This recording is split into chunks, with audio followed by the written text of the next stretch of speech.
جنت ایک مکان ہے اللہ تعالیٰ نے ایمان والوں کے لیے بنایا ہے۔ اس پہ وہ نعمتیں اللہ تعالیٰ نے عطا کی ہیں جن کو نہ کسی آنکھ نے دیکھا، نہ کسی کان نے سنا، نہ کسی کے دل پر اس کا خیال گزرا۔ جو کوئی مثال اس کی تعریف میں دی جاتی ہیں اس نے سمجھانے کے لیے، ورنہ دنیا میں اعلیٰ سے اعلیٰ شے کو بھی جنت کی کسی چیز سے کوئی مناسبت نہیں۔ اللہ ہمیں جنت عطا فرما دے۔ جنت میں جانے کے لیے جو سب سے مین چیز ہے نا وہ ایمان، اور خدا کی قسم اس کی کوئی گارنٹی نہیں کہ ہم ایمان سلامت لے کر قبر میں جائیں گے یا نہیں۔ اعلیٰ حضرت امام اہل سنت فتاوی رضویہ شریف میں علماء کا قول نقل کرتے ہیں کہ جس شخص کو دنیا میں ایمان کے ضائع ہونے کا ڈر نہیں ہوتا، ڈر ہے کہ موت کے وقت اس کا ایمان برباد کر دیا جائے، کیونکہ اس کا لٹیرا ہے شیطان، یہ اس کو لوٹنے کی پوری کوشش کرتا ہے۔ جس سے آپ کے پاس قیمتی سامان ہوگا تو آپ کیسا بچا کر جاؤ گے؟ ایمان جیسی قیمتی کوئی شے نہیں۔ یہ پرفتن دور وہ ہے جس کے بارے میں اعلیٰ حضرت لکھتے ہیں سونا پاس ہے ایمان، حسن اعتقاد کا سونا ہے تیرے پاس،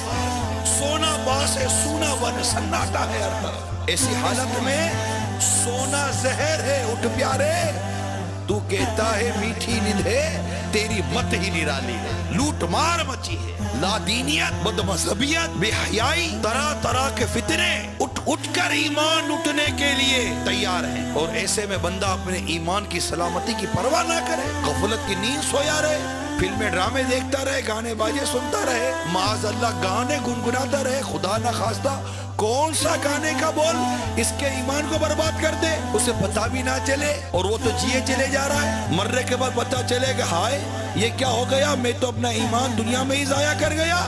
یہی بات یاد رکھ لو، جو ایمان سلامت لے کر نہیں گیا نا وہ کبھی بھی جنت میں نہیں جائے گا، وہ جہنم میں ہی چلے گا۔